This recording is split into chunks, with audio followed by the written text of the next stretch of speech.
जय बाबा की आप सब भाइयों को भाई आप सब भाइयों से बताना चाहता हूँ। गुरु गारब साहब जी ने माँ बंगाल की कालका को जो अपने गुरु से लेकर आए थे भाई दान में, उन माँ बंगाल की कालका को इंसान के बच्चे की बलि ना दे के जानवर के बच्चे की बलि के लिए कैसे मनाया, मैं आपको एक छोटी सी स्टोरी के माध्यम से बताता हूँ भाई। अगर आपको सही लगे तो भाई लाइक और सब्सक्राइब करना भाई। ठीक भाई, जितना हमारे को पता है उतना आपको बताएंगे भाई। ठीक भाई, कोई गलती सलती हो जाए तो क्षमा करना भाई। ठीक, तो जैसे कि भाई मैं आपको बताना चाहूँ, गुरु गारब साहब जी और माँ बंगाल की कालका के बारे में उन्होंने माँ बंगाल की कालका जी माई को कैसे बनाया जानवर की बलि के लिए। गुरु गारब साहब जी भाई, आपको पता है जैसे कि आपने सुना भी होगा पहले कि इंसान के बच्चे की बलि दिया करते थे, तो ऐसे ही भाई इंसान के बच्चे की बलि दिया करते। तो जैसे ही एक दिन उनको भाई माँ बंगाल की कालका का कुछ पूजन करना था, पूजन करने के लिए भाई बलि पर देनी थी, तो गुरु गारब साहब जी गांव में गए, वहाँ बच्चा ढूंढने लगे। वहाँ बच्चा ढूंढते ढूंढते भाई उन्हें एक लेडीज़ दिखाई दी जो रात के समय था वहाँ सोने लग रही थी लेडीज़। और गुरु गारब साहब ने जैसे ही देखा, वो बच्चा उठा के वहाँ से चले गए। उन्होंने अपनी पूजा पाठ करनी थी वो अपनी पूजा पाठ करी।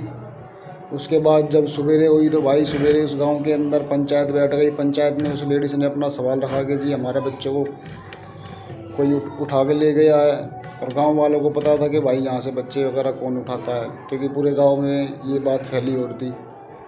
ठीक भाई, ये जब पंचायत बैठी, पंचायत के अंदर ऐसी ऐसी बात हुई, तो पंचायत ने फैसला सुनाया। पूरी पंचायत का यही फैसला हुआ कि अब गुरु गारब साहब जी का भैया आतंक, क्या नाम है, गुरु गारब साहब जी की ये क्रिया ज़्यादा चलने लग गई, तो हम एक काम करते हैं, पूरी गांव वालों ने और पंचायत ने मिलकर ये फैसला किया कि गुरु गारब साहब जी को मृत्युदंड दिया जाएगा।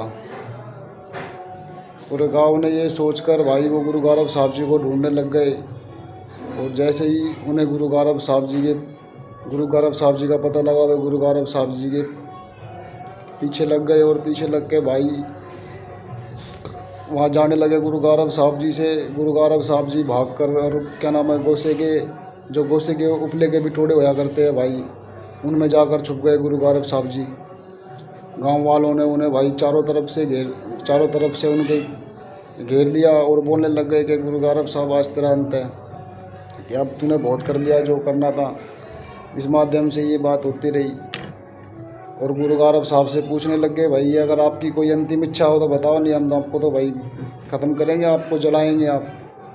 तो गुरु गारब साहब ने भाई विनती करते हुए बोला कि मुझे चने चाहिए, मुझे चने खाने हैं भाई।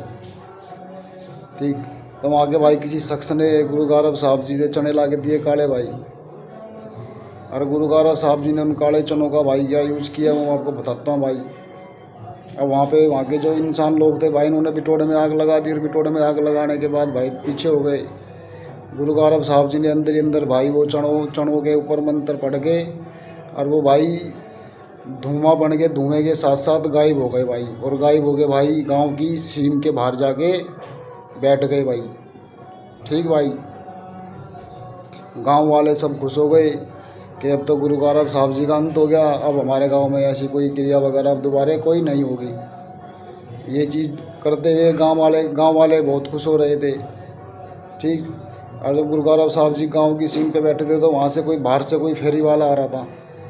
उस फेरी वाला वो जो गांव में जाया करता फेरी लगाने के लिए, उस गांव में जब जाने लगा, उसने वहाँ गांव की सीम के बाहर देखा बैठा और गुरु गारब साहब जी को, कि वहाँ बैठे और गुरु गारब साहब जी चने खाने लग रहे थे।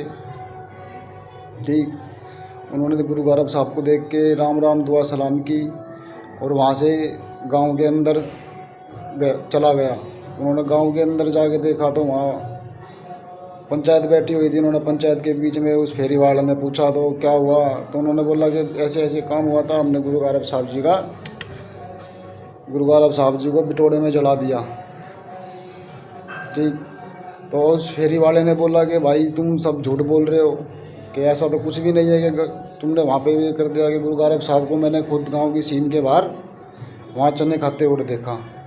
तो भाई पूरे गांव वालों ने एक विचार लगाया कि हम कुछ भी कर ले भाई, हम गुरु गोरख साहब जी का कुछ भी नहीं कर सकते, क्योंकि उनके पास तंत्र मंत्र की सिद्धियाँ इतनी हैं जो हमारे को भी नहीं पता। तो गुरु गोरख क्या नाम है, फिर भाई गांव में पंचायत बैठी दोबारे। पंचायत बैठने के बाद पंचायत ने दोबारा समाधान ये निकाला कि गुरु गोरख साहब जी के भाई पास जाके उनसे हाथ जोड़ के विनती करते कि वो ऐसा ना करें।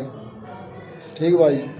तो भाई पूरा गांव गया गुरु गोरख साहब जी के पास। उन्होंने गुरु गोरख साहब जी से हाथ जोड़कर विनती करी कि आप ये जो बच्चे की ये देते हो, इस बच्चे की बलि ना, इंसान के बच्चे की बलि ना दे करके किसी जानवर के बच्चे की बलि लगवाओ, जिसका भी आप देते हो। तो उस समय गुरु गोरख साहब जी को भाई थोड़ी दया आई उनके ऊपर।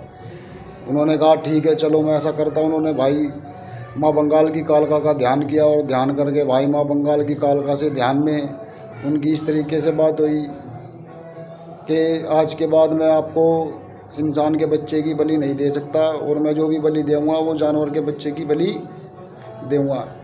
ये बात सुनकर माँ कालका भी भाई, माँ कालका बोलती है ठीक है। ठीक भाई। तो इस तरीके से गुरु गोरख साहब ने माँ बंगाल की कालका को इंसान के बच्चे की बलि से जानवर के बच्चे की बलि पर मनाया। ठीक भाई। जैसा पता भाई, थोड़ी बोलने समझाने में थोड़ा सा ना समझ में आया तो भाई क्षमा चाहूँगा भाई। ठीक भाई। जय बाबा जी की।